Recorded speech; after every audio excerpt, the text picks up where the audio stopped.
Hello mga ka-LK, mga bis! So, maayong adlaw ninyong tanan. Og mauna daay ni ang amo ang biyahe padulong sa South Korea. Finally, niabot na gid amo ang oras nga gihuwatan sa among flight. So, kani nga tay mga bisayo gid mi ni ani sa airport para dili mi makulangan sa time in case na may mga kinahanglanon nga kinahanglan na mo ipasa apel. At least, maka-prepare pa mi mga bis. Since first time na mo adto Korea, di ba? Kay naka-check-in naman mi sa amo ang mga bagahe ani, so kinahanglan na mo mangita o ganang makanan kay wala mi nakakaon dito gaina while waiting. So kani nga oras alas 12 na din sa gabi. Maunang naa pa may time para makakaon ani pagkahumandayin pa boarding na. So mauna ni nga time nga mosakay na gid mig eroplano mga bi. Sa biyahe na gid mi makatulog ani mga bi kay taas man ang oras sa biyahe mao na makatulog sa midriya pero depende na siya kay excited kayo ning mga bata diri basin dilit ani mga tulog. Huy.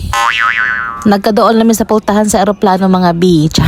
So karon kay naka-plaster na mi og naa na mi diri sa sulod, ipakita lang nako diri ang gawas mga bi. Diri aday mi sa Cebu nagikan. So mas gipili na mo diri ang dapita kay medyo mingaw. And then paminaw naman ni Mr. kay mas okay diri sa Cebu magikan kung mo travel ka international mga bi. Yes. Murag dili ra kayo ka may stress char. Kay sa kadaghan travelers mga bi, taas gyud kaayo ang pila ana. Labi na sa immigration, so thankful lang gyud kaayo may kay nakatubag raman pod noon mi sa ilang mga pangutan na mao nang thank you Lord. So hayag na gyud mga bi na anay adlaw. Manghimuta sa ta diri kay una man ta nakamata ang atong mga kauban diri medyo tulog pa. Pagplaster na pod mi ani hinay-hinay kay hapit na mi mo landing mga bi. So diri banda makita na nato ang Busan. So diri mi sa Busan maguna mga bi ay mi mo ato dito sa Seoul. Mao ni ang setup sa amo ang biyahe mga bi mao nang musuri sa ta diri sa Busan. Kay naaman sab sila yung mga nindot nga spot diri nga pwede nato suruyan. So excited na kayo mi char.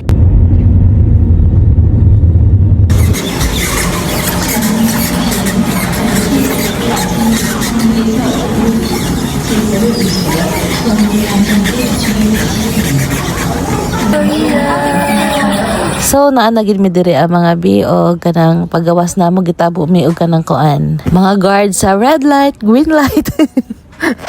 Squid Game man dai ni mga bi. Mga Hagardo versus sa nagid mi diri mga bi.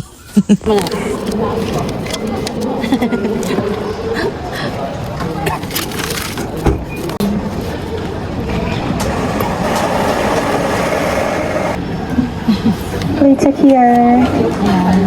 감사합니다. So mao na to mga bi nagpabaylo sa mig bills diri ay minigawas para na sa may magamit diri inigawas namo syempre. So mao to mga bi magulat na lang dayon mi sa musundo namo. Daghan kayong salamat sa matan-aw ani nga video and God bless sa atong tanan. Bye.